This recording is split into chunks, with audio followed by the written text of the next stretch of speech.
রাজনীতির মাঠে নাম দিলেন মেসুত ওজিল। সাবেক এই জার্মান তারকা রাজনীতির মাঠে নামলেন তার জন্মস্থানের হয়ে। সেখানে তুরস্কের ক্ষমতাসীন দলের হয়ে রাজনীতির হয়ে মাঠে নেমেছেন তিনি।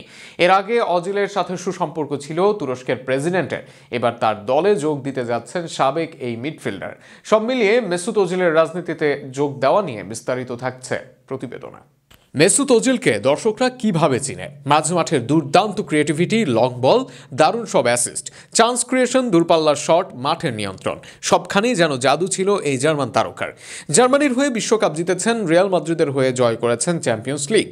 ফুটবল মাঠের এই ওজিল ভক্তদের কাছে চেনা। তবে এবার অন্য এক রোলে দেখা যাবে ওজিলকে। না, ফুটবল মাঠের কোনো রোলে দেখা যাবে না ওজিলকে, না দেখা যাবে ফুটবলের কিছুতে। তবে এবার রাজনীতির মাঠে দেখা যাবে এই জার্মান তারকাকে।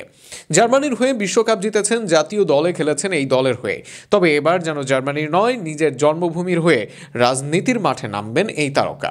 সেখানে ক্ষমতাসীন দলের হয়ে রাজনীতির মাঠ কাঁপাবেন এই তারকা।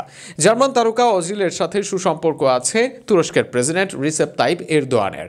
এর আগে ওজিলের বিয়ের অনুষ্ঠানে উপস্থিত ছিলেন বিশ্বের অন্যতম ক্ষমতাধর এই ব্যক্তি।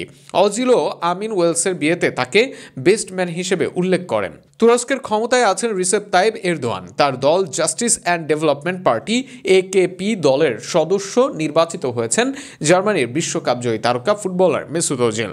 সোমবার 24শে ফেব্রুয়ারি এক প্রতিবেদনে সংবাদ মাধ্যম ফ্রান্স 24 এই তথ্য জানায়। প্রতিবেদনে বলা হয়, আঙ্কারায় অনুষ্ঠিত এক কংগ্রেসে AKPর কেন্দ্রীয় কাউন্সিলের সদস্য হন ওজিল।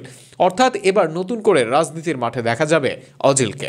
2023 সালে ফুটবল থেকে অবসর নেন মেসুত ওজিল। এর আগে আর্সেনাল, রিয়াল মাদ্রিদ, ফেরেনবার্গের মতো ক্লাবে খেলেন তিনি। 645 ম্যাচে 114 গোল করেন, অ্যাসিস্ট করেন তার চেয়ে প্রায় ডাবল। মোট 218 অ্যাসিস্ট করেন তার ক্যারিয়ারে। সর্বোচ্চ অ্যাসিস্টকারীর তালিকাতেও আছেন এই তারকা। ফুটবল ছাড়ার পর কিছুদিন জিমে মনোযোগ দিয়েছিলেন ওজিল। নিজের শরীরের প্রতি মনোযোগ দিয়ে এবার রাজনীতির মাঠে মনোনিবেশ করেন ওজিল। এবার দেখা যাক ফুটবলের রাজত্ব করা ওজিল রাজনীতির মাঠে কেমন করেন।